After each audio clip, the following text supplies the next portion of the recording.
His goal? Reunify the Russian people across Eastern Europe. His tactics? Infiltrate the former Soviet states and stockpile Russia's weapons supply. Moscow correspondent Oliver Bullough says that President Vladimir Putin is on a mission to rebuild his country to its former glory and reverse the events of 1989, when the Russian Empire dissolved and was left in tatters. For Russia, national intervention is the only means of salvation for the abandoned peoples of the Russian Federation, who are scattered across the former Soviet states, and this spells bad news for the rest of us.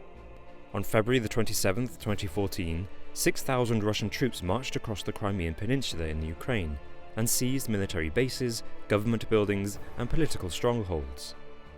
Almost immediately, Russia called a referendum which voted in favour of Crimea joining the Russian Federation. The West denounced the referendum as illegitimate, but it didn't matter, the damage had already been done. Putin was one step closer to fulfilling his dream of reunification of the Russian people. We need to put a lot of pressure on Russia at the table and not on the war field. The recent activity in Eastern Europe sounds all too familiar to a series of military events that occurred in the 1930s. Ideological revenge, the flouting of international laws and military expansion. Putin will stop at nothing to rebuild his 20th century superpower. And history has a habit of repeating itself. Alright, shalom. I'd like to start by saying all praises to Yahweh, Bahasham Yahweh Shai, double honors to the apostles, the elders at Great Millstone, and shalom to all the Akim out there and all the brothers that are part of this fold, teaching the word of the Most High in the name of his son, Yahweh Shai. So basically this lesson is going to be about the spirit of war. Because right now, we're in a time of one of the greatest battles that's going to be fought by the nations. We're in that time right now. And that battle is known as World War III. All right? Because when you go through history, through American history and through world history in the last 100 years or so, you had World War I, World War II, and both of these were worldwide wars. But what's going to make this war different is that it's going to be heavily fought with nuclear missiles, because it's going to be a buildup. You're going to have them fighting with regular fighter jets, regular submarines, regular navy, but at a time appointed by the Most High, this war is going to escalate into a full-fledged nuclear war. And when this nuclear war takes place, America is going to completely be destroyed. All right, the first scripture I want to start with is Ecclesiastes 3:1. To everything there's a season and a time to every purpose under the heaven. A time to be born and a time to die. A time to plant and a time to pluck up that which is planted. A time to kill and a time to heal. A time to break down and a time to build up. Because right now, really, we in a time to kill. We're not in a time to heal. Like the scripture said, if it were possible, the Most High would have healed Babylon, but it's not possible. So we're not in a time of the American economy to be brought back into the heights when America was a so-called great nation, a prosperous nation. We're in a time of displaced destruction. We're in a time to breaking America down. And right now, spiritually, we're breaking America down with the words of Yahweh Ba'Shem Yahushai. Like the scriptures say in Thessalonians, that he'll consume them with the word of his mouth, and then with the brightness of his coming. The word of his mouth represents the prophets out there. All you begin with the apostles of Great Millstone, and all you brothers out there teaching, that's consuming the so-called white man with the words of the Most High's mouth. And then it's going to be with the brightness of his coming, which is that nuclear missiles. Verse 4. A time to weep and a time to laugh, a time to mourn and a time to dance. Right now, we're not in a time of fucking laughing. We're not in a time of dancing. We're in a time of weeping and mourning, because great calamities is coming to America, man. That's going to shake us all up. But the ones that's in the truth after being shooken up, the Most High is going to maintain us through His word, through the faith that He's given us. Because the scripture say wisdom and knowledge is going to be the stability of our times. A time to cast away stones and a time to gather stones together. A time to embrace and a time to refrain from embracing. Right now, we're not in time of embracing. We're not like these other organizations that's embracing all our people and trying to bring all the undesirables into this fold. We're in a time of refraining from embracing. We don't give a fuck about anybody outside this truth. The only way we're going to show you any attention and even consider you is if you consider the words of Yahweh Ba'Shem Yahushua. No matter what you did in the world, if you killed somebody, you sold drugs, the minute you put off that old man and gain this truth and understand this truth and apply this truth, then we deal with you through the spirit of Yahweh Ba'Shem Yahushua. Verse 6, a time to get and a time to lose, a time to keep and a time to cast away, a time to rend and a time to sow, a time to keep silence and a time to speak. Right now, we in a time of speaking, man. All right, speaking to give the scripture say, give the so-called white man no rest until the Lord establish Jerusalem a praise in this earth. So we supposed to be a nuisance unto the so-called white man. That's why every time we go out there and speak on Saturdays, it's a terror to the so-called white man. And the white man's mind's like, damn, when these niggas gonna give up? But they don't understand that this work is not of men, but is of the spirit of Yahweh Ba'Shem Yahushua. That's why we compelled to go out there and to teach, man, and prophesy on the highways and byways, which is the main place to teach this truth.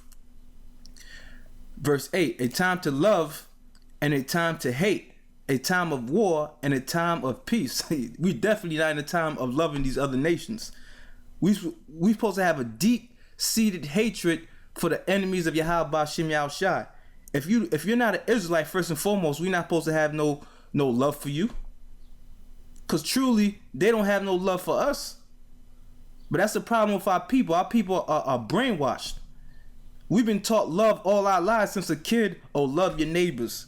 But on the flip side, all these nations despise us. Beginning with the so-called white man on down, all these 18 nations, they freaking despise us, man.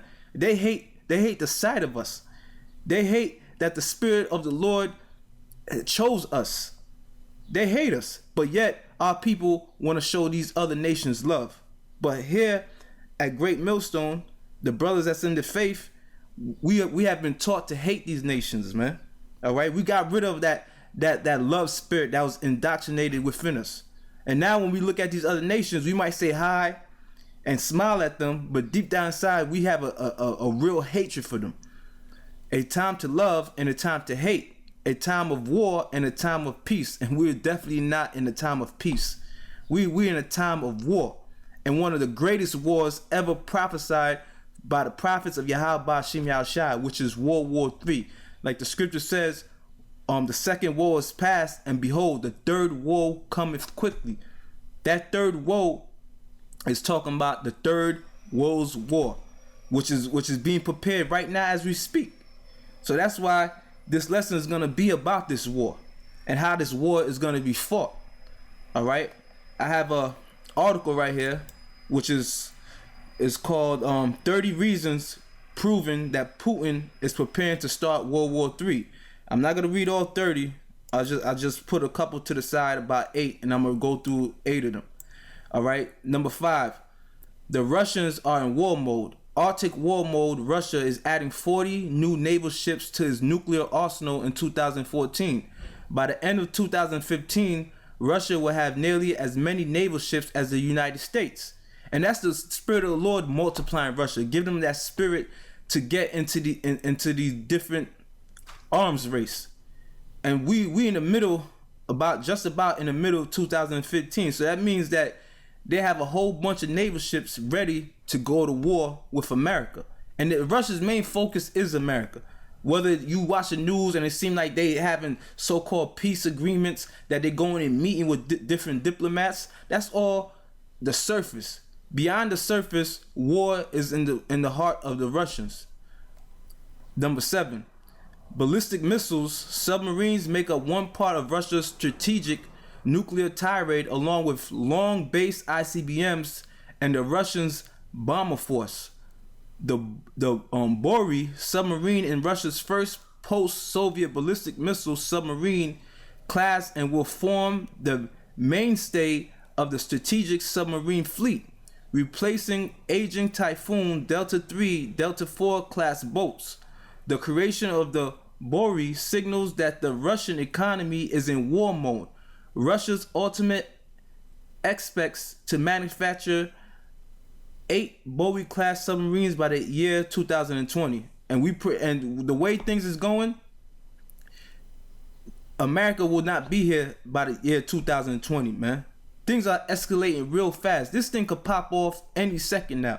That's why the scriptures say, hasten the day, man. Hasten the Lord's coming. Hasten the Lord bringing all these prophecies to pass. We're not waiting for no 2020. If you watching the news, Greece just the other day, it completely collapsed again. The stock market was shut down, man. They're asking for more bailouts. And it's not beyond the realm of possibility that the things that's happening over there is going to take place in America. And the difference between over there, America is not prepared. The people of America would not know how to deal with that situation, with a complete economic collapse. Like back when the stock market crashed in the 1920s, 1929, October. All right. So I'm gonna read that one more time. It said ballistic missile submarines make up one part of Russia's strategic nuclear tirade, along with land-based ICBMs and the Russian bomber force. The Bory submarine is Russia's first post-Soviet ballistic missile submarine class and will form the mainstay of the strategic submarine fleet, replacing the aged Typhoon, Delta III, and Delta IV class boats. The creation of the Bory signals that the Russian economy is in war mode. And that's biblical prophecy. The next scripture I'm going to get is Joel 3:9. Prepare ye this among the Gentiles. In this scripture, the Gentile represents all the other nations outside the nation of Israel. All right, we supposed to speak this to them. All right, prepare war. Wake up the mighty men. Let all the men of war draw near. Let them come up. So this is the spirit of the Lord preparing these nations for this great battle. Beat your plowshares into swords and your pruning hooks into spears. So this basically means they're going to take all the resources of the economy that's used for agriculture, and they're gonna take it and place it into the military forces, into building their military. And what I just read in the 30 reasons Russia is preparing for World War III, this one number 7, it says the creation of the Bory signals that the Russian economy is in war mode. All right, so the Russia they preparing for this war. They're preparing. It says that their economy is in war mode. So they taking the things that are for their agriculture, all right, to build up the agriculture, and they're placing it into their war arsenal. Let the weak say I am strong. The weak represents these other nations outside of America, because for a while, all right, America was a superpower. It was a big bully on the block. Why? Because number one, when they dropped that atomic bomb on Hiroshima and Nagasaki, that solidified their power on the earth. These other nations were terrified of America. But now, through the spirit of the Lord, which is the true smith that created these nuclear weapons, all right, who gave these different scientists to understand to create it, he's now distributed that power through the other nations. Now they're just as strong as America. Now they could stand up and refuse to be bullied. Verse 11, assemble yourselves and come, all you heathen, and gather yourself round about. Yeah, all the heathen represents these different nations that have this nuclear capability and that are built for war. Gather round about America. Thither cause that mighty ones to come down, O Lord. The mighty ones represents the angels of Yahweh Ba'ashem Yahushai. Let the heathen be wakened, wakened out of that docile, peaceful state.